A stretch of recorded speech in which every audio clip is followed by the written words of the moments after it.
Assalamualaikum warahmatullahi wabarakatuh. Perkenalkan, nama saya Muhammad Nur Ramadan dari Lokal B1 Manajemen. NPM saya 2240401015. Di sini saya akan mempresentasikan hasil resum materi bab 12, yaitu distribusi dan promosi.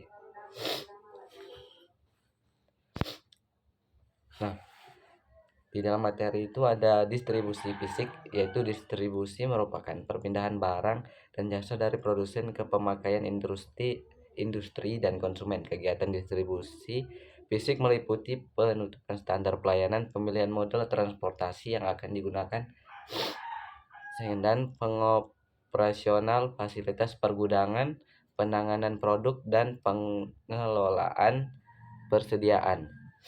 Nah, selanjutnya ada standar pelayanan konsumen.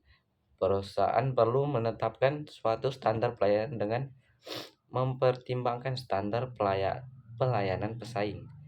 Standar pelayanan merupakan tujuan yang spesifik dan harus dapat diukur yang ditetapkan perusahaan berkaitan dengan kegiatan distribusi fisik mereka.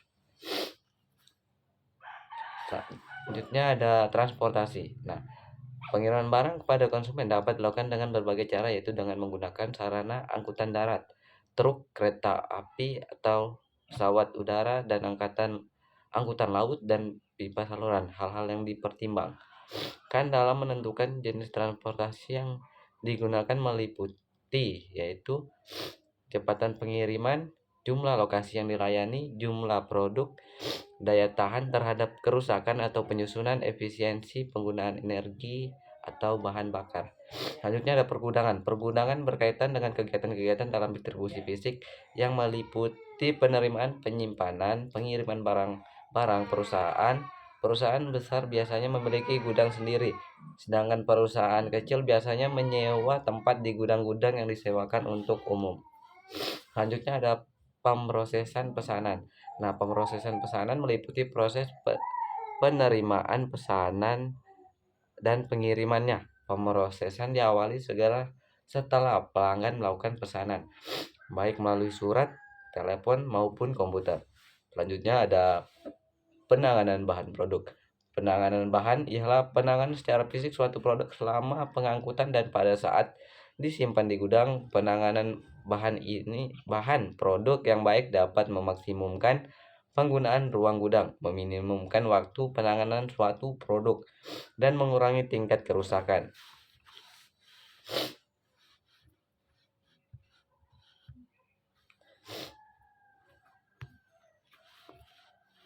Selanjutnya ada pengelolaan persediaan. Pengelolaan persediaan merupakan proses dalam mengembangkan dan mempertahankan jumlah produk agar sesuai dengan permintaan pelanggan. Nah, selanjutnya ada distribusi barang jasa. Perusahaan jasa biasanya mempunyai saluran distribusi yang terbatas karena jasa dihasilkan dan dikonsumsi pada saat yang bersamaan. Biasanya memberikan pelayanan langsung kepada pelanggan tanpa melalui perantara. Selanjutnya ada saluran distribusi. Saluran distribusi merupakan jalur atau keseluruhan perantara pemasaran yang dilalui barang dan jasa dari produsen ke pemakai industri dan konsumen, termasuk di dalamnya transportasi dan pergudangan. Perantara pemasaran dapat dibedakan menjadi dua, yaitu melayani pasar industri atau wholesaler dan yang melayani pasar konsumen, yaitu retailer. Selanjutnya yaitu wholesaler adalah pedagang besar, adalah perantara pemasaran yang menjual barang dan jasa kepada organisasi dan individual, tetapi tidak menjual ke konsumen akhir. Sedangkan retailer atau pengecer adalah perantara pemasaran yang menjual barang dan konsumen akhir. Selanjutnya ada distributable consumer goods, produk konsumsi, yaitu selanjutnya juga ada distribusi produk industri, industrial goods. Distribusi consumer goods, produk konsumsi, yaitu produk A sistem didistribusikan dilakukan secara langsung dan produsen ke konsumen. Produk B distribusikan kepada konsumen melalui pengecer terlebih dahulu. Produk C didistribusikan kepada konsumen melalui pedagangan besar dan pengecer, sedangkan produk D distribusikan kepada konsumen melalui agen pedagang besar dan pengecer. Distribusi produk industri, industrial goods, yaitu produk E sistem distribusinya dilakukan secara langsung dari produsen ke pemakai industri, sedangkan produk F didistribusikan kepada pemakai akhir melalui perdagangan besar. Selanjutnya ada manfaat perantara pemasaran, yaitu manfaat waktu, manfaat tempat, dan manfaat kepemilikan. Yaitu selanjutnya ada kategori pengecer.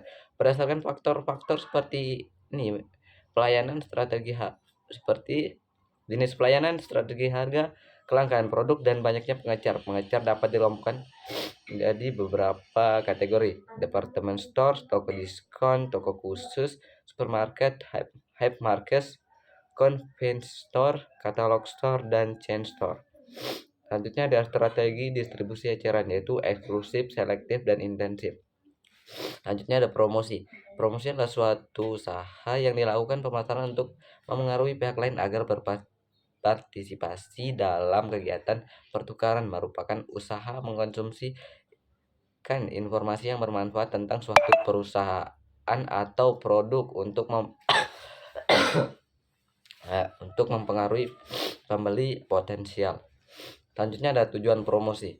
Tujuan promosi yaitu membersihkan informasi, meningkatkan penjualan, menstabilkan penjualan, memposisikan produk, dan membentuk citra produk. Selanjutnya ada bauran promosi, yaitu iklan, penjualan personal, public relation, publisitas, promosi penjualan, promosi, dan mulut ke mulut.